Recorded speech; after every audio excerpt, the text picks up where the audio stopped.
sobre folclore, tratando também sobre bullying, e outro voltado para Bauru e a história da nossa cidade. Porém, antes de ser escritor, é necessário ser leitor. Antes de ser um escritor nacional, é necessário ser um leitor nacional. E tudo isso me levou a uma série de pesquisas do que há na nossa cultura, do que há no nosso folclore e do que há também na nossa história.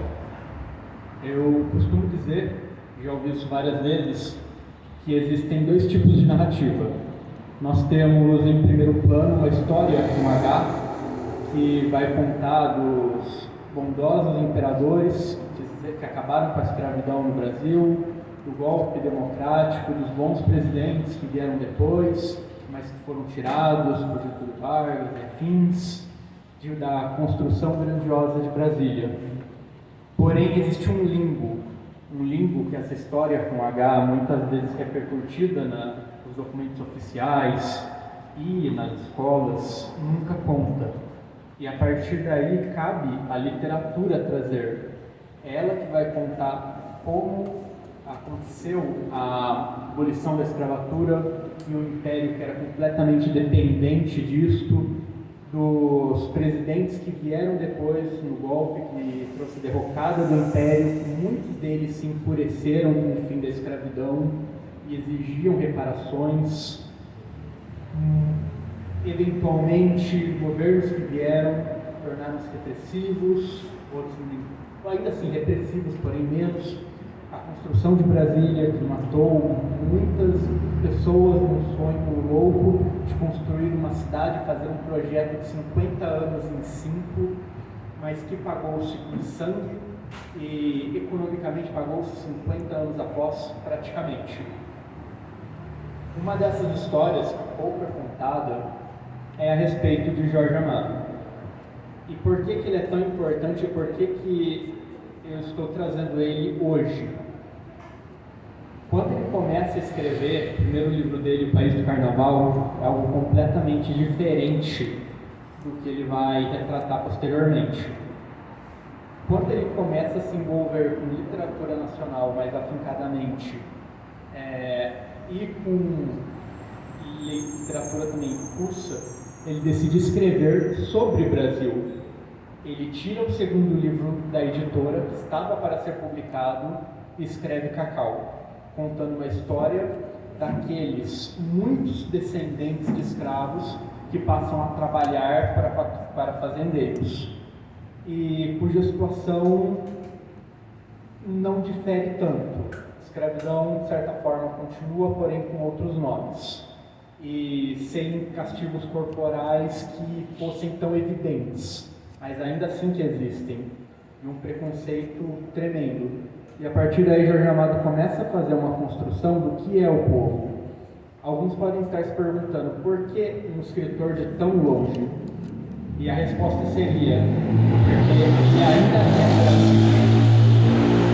os capitães da areia, os meninos que fazem o resgate da santa. Eles existiram no passado, eles existiram durante a escrita e eles existem ainda hoje. É um problema que existia, foi denunciado e não foi consertado e persiste. A história dos marinheiros de Saveiro, a história de Guma e Lívia, existe. Toda a ideia, o misticismo, a proclamação deles dentro da religião, dentro das religiões de matrizes africanas, principalmente de Iemanjá, existiu, existe e vai existir. A história do negro balduíno, no romance Jubiabá é um pai de santo, é de vital importância. Jorge Amado testemunhou toda essa opressão. Jorge Amado foi perseguido no governo Vargas, teve livros, em específico, Capitães da Areia, queimado em fogueiras públicas, em praças públicas. E quando Getúlio Vargas sai do poder, existe o plano de uma nova Constituição, um novo governo, que seria a República Popular. Então, por isso, é convocada uma Assembleia Constituinte. Jorge Amado é eleito pelo PCB e ele cria um projeto de lei que é voltado para a liberdade religiosa, conhecida como a liberdade religiosa. Porque o grande ponto é, o Estado é laico, perfeito, mas não existia uma liberdade de culto.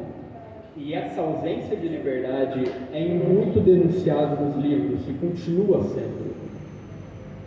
Ele, do PCB, contra a orientação do partido, começa a buscar assinaturas, inclusive recebendo ajuda de Paulo Freire, ele consegue e se torna uma emenda, salvo engano, no artigo 6º da Constituição daquela época, e na Constituição de 88, essa ideia, esse artigo é resgatado e trazido moderno e melhor.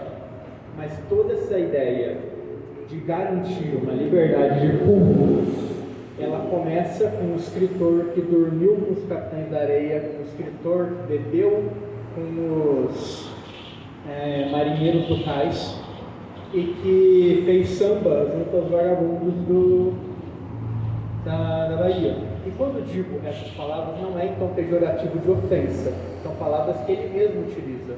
Conta a história, principalmente em Suor, a história de um casarão, dos vagabundos, das prostitutas, dos negros, brancos, amarelos, vermelhos, dos judeus mercadores, dos pobres, principalmente, todos unidos pela opressão. E essa é a grande importância. Sendo um escritor, eu sempre ando com um livro na mão. Desta vez eu não trouxe o que estou lendo, mas porque acreditei que não era tão conveniente.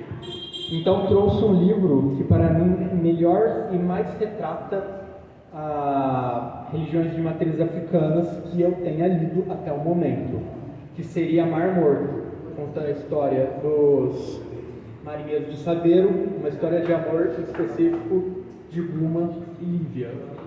Se aprofunda tremendamente no que é a Iemanjá, em todo o seu poderio cultural ante essa população.